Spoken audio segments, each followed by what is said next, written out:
Anatoly Moskvin was considered an expert on local cemeteries in Nizhny Novgorod, Russia, but it turned out he was digging up deceased children and turning them into living dolls. Anatoly Moskvin loved history. He spoke 13 languages, traveled extensively, taught at the college level, and was a journalist in Nizhny Novgorod, Russia's fifth largest city. Moskvin was also a self-proclaimed expert on cemeteries and dubbed himself an necropolist. One of his friends called his work priceless. Too bad Moskvin took his expertise to unhealthy new levels. In 2011, the historian was arrested after the bodies of 29 girls between the ages of 3 and 25 were found, mummified in his apartment. Hello viewers, today in this video, we will discuss Anatoly Moskvin, the genius Russian historian who collected dead girls like dolls. So further delay, let's begin the video. A bizarre ritual. Anatoly Moskvin was known as the ultimate expert on cemeteries in his city of Nizhny Novgorod, Russia. He attributes his obsession with the macabre to a 1979 incident, when the historian was 13-year-old. Moskvin shared this story in Necrologies, a weekly publication dedicated to cemeteries and obituaries, to which he was an avid contributor. In his last article for the publication, dated October 26, 2011, Moskvin divulged how a group of men in black suits stopped him on the way home from school. They were en route to the funeral of 11-year-old Natasha Petrova and dragged young Anatoly along to her coffin, where they forced him to kiss the girl's corpse. Anatoly Moskvin wrote, "I kissed her once, then again, then again." The girl's grieving mother then put a wedding ring on Anatoly's finger and a wedding ring on her dead daughter's finger. "My strange marriage with Natasha Petrova was useful," Moskvin said in the article. Strange, indeed. He said it led to a belief in magic and ultimately, a fascination with the dead. Whether the story is even true is beside the point by now, as his disturbing thoughts would go unchecked for more than 30 years. A macabre obsession festers. Anatoly Moskvin's interest in the corpse-kissing incident never abated. He began to wander through cemeteries as a schoolboy. His macabre interest even informed his studies, and Moskvin eventually earned an advanced degree in Celtic studies, a culture whose mythology often blurs the lines between life and death. The historian also mastered some 13 languages and was a many times published scholar. Meanwhile, Moskvin roamed from cemetery to cemetery. "I don't think anyone in the city knows them better than I do," he said of his extensive knowledge of the region's dead. From 2005 to 2007, Moskvin claimed to have visited 752 cemeteries in Nizhny Novgorod. He took detailed notes on each one and delved into the histories of those buried there. The hands-on historian claimed to have walked up to 20 miles per day, sometimes sleeping on hay bales and drinking rainwater from puddles. Moskvin posted a documentary series of his travels and discoveries entitled Great Walks Around Cemeteries and What the Dead Said. These continue to be published in a weekly newspaper. He even said he spent one night sleeping in a coffin ahead of a deceased person's funeral. Anatoly Moskvin's observations were more than just observations. However, desecration of graves. In 2009, locals began to discover the graves of their loved ones desecrated, sometimes completely dug up. Russian Interior Ministry spokesman Gen. Valery Gerbakin told CNN that initially, "Our leading theory was that it was done by some extremist organizations.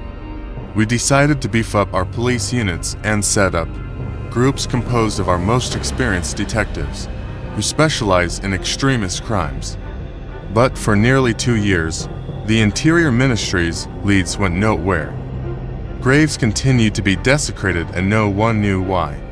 Then, a break in the investigation came following a terrorist attack at Domodedovo Airport in Moscow in 2011. Shortly afterward, authorities heard reports of Muslim graves being desecrated in Nizhny Novgorod. Investigators were led to a cemetery where someone was painting over the pictures of dead Muslims, but not damaging anything else. This was where Anatoly Moskvin was finally caught. 8 police officers went to his apartment after they apprehended him at the graves of the Muslims to gather evidence.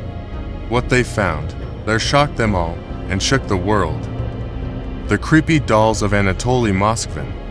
The 45-year-old lived with his parents in a small apartment.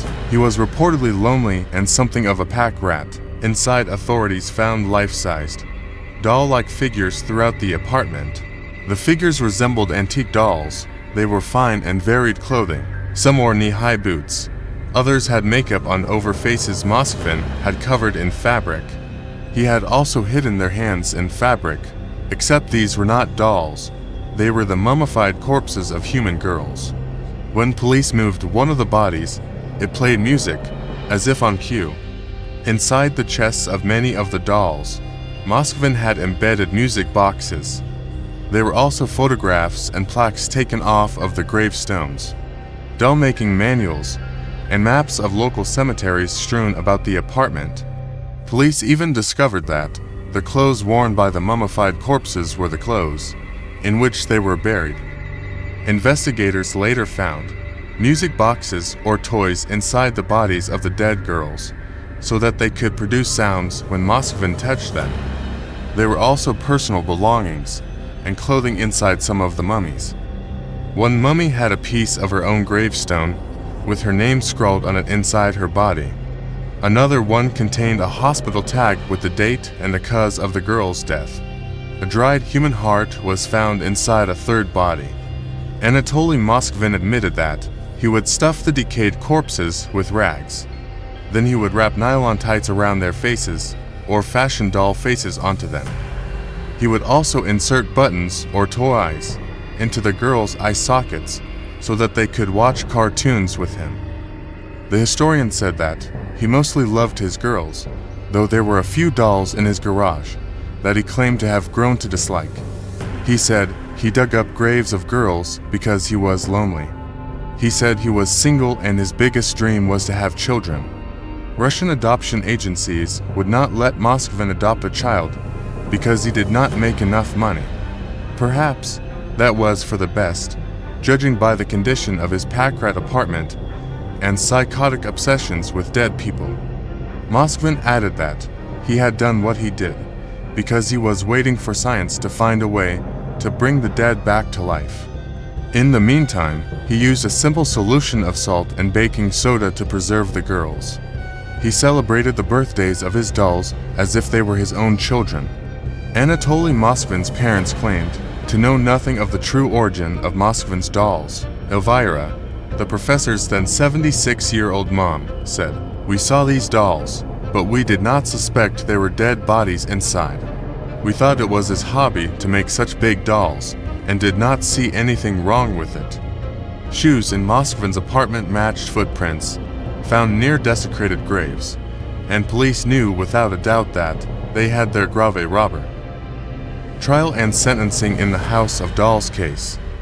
In all, authorities discovered 29 life-size dolls in Anatoly Moskvin's apartment. They ranged in age from 3 to 25. One corpse he kept for nearly 9 years. Moskvin was charged with a dozen crimes, all of which dealt with the desecration of graves. The Russian media called him the Lord of the Mummies and the Perfumer. Neighbors were shocked. They said that the renowned historian was quiet and that Moskvin's parents were nice people. Sure, a rancid smell emanated from his apartment whenever he opened the door, but a neighbor chalked that up to the stink of something that rots in the basements of all the local buildings.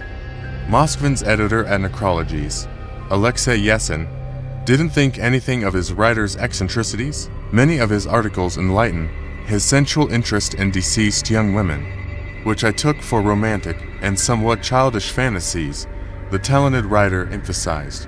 He described the historian to have quirks, but would not have imagined that. One such quirk included the mummification of 29 young women and girls. In court, Moskvin confessed to 44 counts of abusing graves and dead bodies. He said to the victims' parents, "You abandoned your girls. I brought them home and warmed them up. Will Anatoly Moskvin ever go free? Anatoly Moskvin was diagnosed with schizophrenia and sentenced to time in a psychiatric ward following his sentencing, though as of September 2018, he was faced with the opportunity to continue psychiatric treatment in his home. The victim's families think otherwise. Natalia Chardimova, the mother of Moskvin's first victim, believes Moskvin should stay locked up for the rest of his life. Neither my family nor the families of the other victims will be able to sleep peacefully. He needs to be kept under surveillance. I insist on a life sentence, only under medical supervision without the right of free movement. Local prosecutors agree with Chardimova's assessment, even though psychiatrists say Moskvin, now in his early 50s, is improving. Since his prosecution, several of Moskvin's colleagues quit their collaboration with him. His parents live in utter isolation as their community ostracizes them. Elvira suggested that she and her husband perhaps just kill themselves, but her husband refused. Both are in an unhealthy condition.